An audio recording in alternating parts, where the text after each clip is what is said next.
Hello and welcome to Dr. Shahid Lectures channel in association with Kaid Education TV.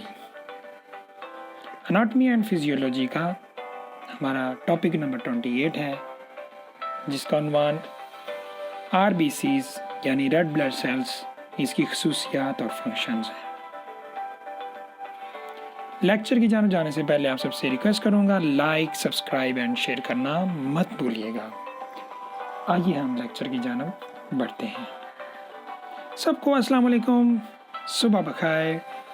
आपको पता है कि blood क्या है और ये ज़ाया हो जाए तो क्या होता है, क्यों ये इतना इम्पोर्टेंट होता है? ब्लड बेसिकली कंपोजिशन इसकी कुछ यूँ है कि हमारे जो ब्लड के अंदर 3 तरह की चीज़ें पाई जाती हैं। जो अपर लेयर है उसको प्लाज्मा बोलते हैं, जो डाउन वाली लेयर होती है रेड ब्लड सेल्स होती है, दरमियान में आफ्टर सेंट्रीफ्यूगेशन हमें वाइट ब्लड सेल्स और प्लेटलेट्स मिलते हैं। इस लेक्चर में हम बात करेंगे एरिथ्रोसाइट्स यानी रेड ब्लड सेल्स। क्या आप जानते हैं कि एक ब्लड ड्रॉप के अंदर 5 मिलियन RBCs होते हैं यानी रेड ब्लड सेल्स, और इनका जो लाइफ स्पैन है 120 डेज है, और हर सेकंड के अंदर 2.5 मिलियन जो RBCs प्रोड्यूस होते हैं और पुराने वेस्ट कर दिए जाते हैं। और जो रेड ब्लड सेल्स में ऑक्सीजन है वो कैरी होती है और पूरे जो बॉडी में जहाँ जहाँ पर ज़रूरत होती है वो सर्कुलेट होती है। ठीक है, ये ऑक्सीजन किस लिए होती है? हमारे मसल्स को मजबूती देने के लिए, ताकत के लिए, एनर्जी के लिए ये ऑक्सीजन ज़रूरी होती है। और जब हम सांस लेते हैं तो हमारे लंग्स के अंदर ऑक्सीजन मॉलिक्यूल्स RBCs में कैरी हो जाते हैं। अच्छा, रेड ब्लड सेल्स 3 इसकी जो हम पार्टीशन करेंगे। फर्स्ट नंबर पे इसकी शेप जो है ना, शेप जो इसकी बाई कॉनकेव शेप होती है, न्यूक्लियस नहीं होता, और हेमोग्लोबिन इसमें पाई जाती है। बाई कॉनकेव शेप जो डिस्क है वो इस तरह से होती है जैसे कि एक काजू होता है, और इसमें काफ़ी स्पेस और ऑक्सीजन जो मॉलिक्यूल्स हैं वो इजीली समा सकते हैं। नंबर 2, न्यूक्लियस इसमें नहीं होता। ठीक है, यानी ये नॉन न्यूक्लिएटेड सेल्स है। इसमें स्पेस, जिस स्पेस के अंदर नंबर 3 पे ऑक्सीजन मॉलिक्यूल्स आके अटैच होते हैं उनको हम हेमोग्लोबिन कहते हैं।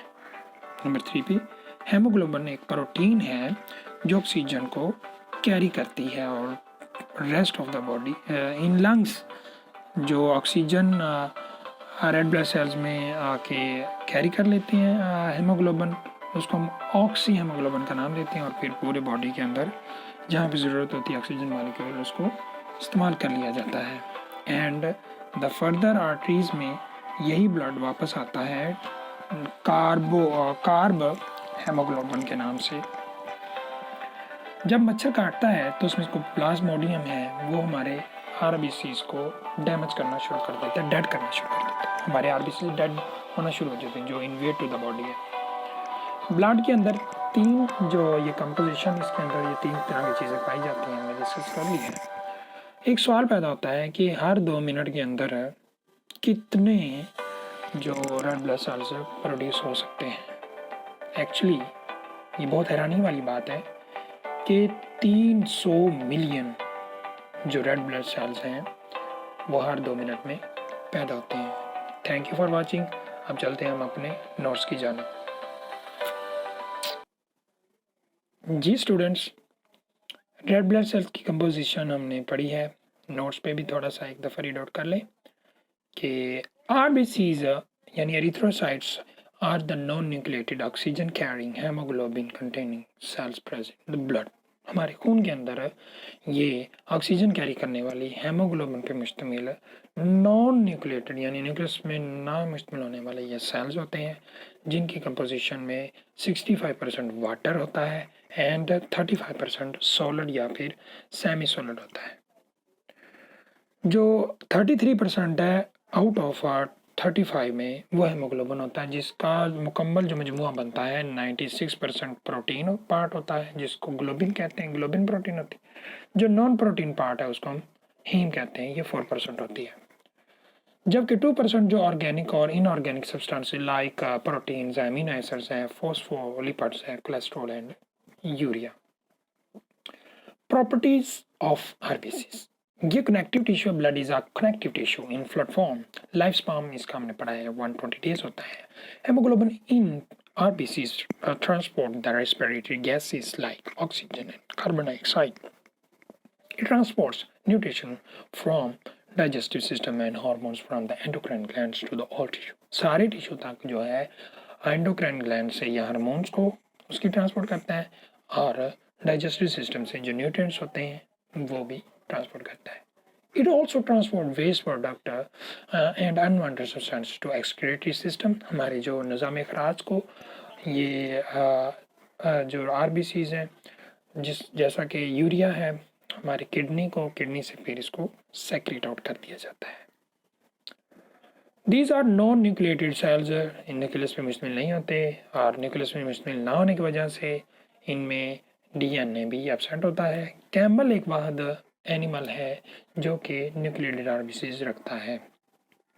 Other organelles such as mitochondria and Golgi apparatus वो भी नहीं होती इसमें। RBCs do not have insulin receptor, इनमें इंसुलिन रिसेप्टर नहीं होता, इसीलिए ग्लूकोज को ये कंट्रोल नहीं कर सकती।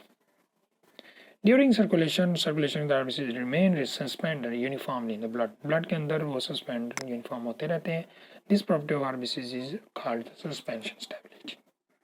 फंक्शन ऑफ RBC, इसके काम क्या है? एक तो ऑक्सीजन को ये कैरी करेंगे,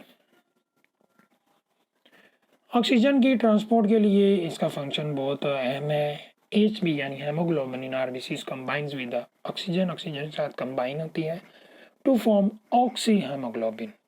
97% ऑक्सीजन जो है वो ट्रांसपोर्टेड होती है in blood the form of oxy haemoglobin, यानी ऑक्सी हेमोग्लोबिन की शक्ल में 97% जो ट्रांसपोर्ट होती है oxygen. Transport of carbon dioxide, जब हेमोग्लोबिन के साथ कार्बन डाइऑक्साइड अटैच होती है तो ये कार्ब हेमोग्लोबिन बन जाती है। ये 30% अबाउट ट्रांसपोर्ट होती है इस शक्ल के अंदर, यानी कार्ब हेमोग्लोबिन के अंदर। बफरिंग एक्शन और acid base balance, buffering action इसका जो है वो क्या है? HB इन RBCs रेगुलेट्स हाइड्रोजन आयंस, यह हाइड्रोजन आयन को जो RBCs क्या करते हैं, इनको रेगुलेट्स करते हैं and play a role in maintenance of acid base balance. Acid base balance के अंदर भी इसका मेन इंपॉर्टेंट जो रोल है, किरदार है। आयनिक बैलेंस को भी ये मेंटेन करते हैं। Viscosity of blood, RBCs help to maintain the viscosity of blood. Viscosity गाढ़ापन को कहते हैं, उसको ये मेंटेन करता है RBCs। ब्लड ग्रुप डिटर्मिनेशन, जो RBCs है वो ब्लड ग्रुप की डिटर्मिनेशन हमें बताते हैं कि किस एनिमल में, किस लिविंग ऑर्गेनिज्म में कौन सा ब्लड ग्रुप है, और ये किसकी वजह से होता है? A एंटीजन, B एंटीजन और RH फैक्टर की वजह से।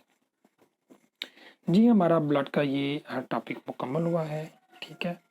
नेक्स्ट लेक्चर में हम मिलेंगे और उसमें हम डिस्कस करेंगे कि RBCs की जो प्रोडक्शन है वो कैसे कैसे और किस तरह होती है और कितनी कितनी होती है। तब तक के लिए आपने हमें इजाज़त देनी होगी। अल्लाह हाफिज़, अपना ख्याल रखिएगा और दुआ में याद रखिएगा। Goodbye.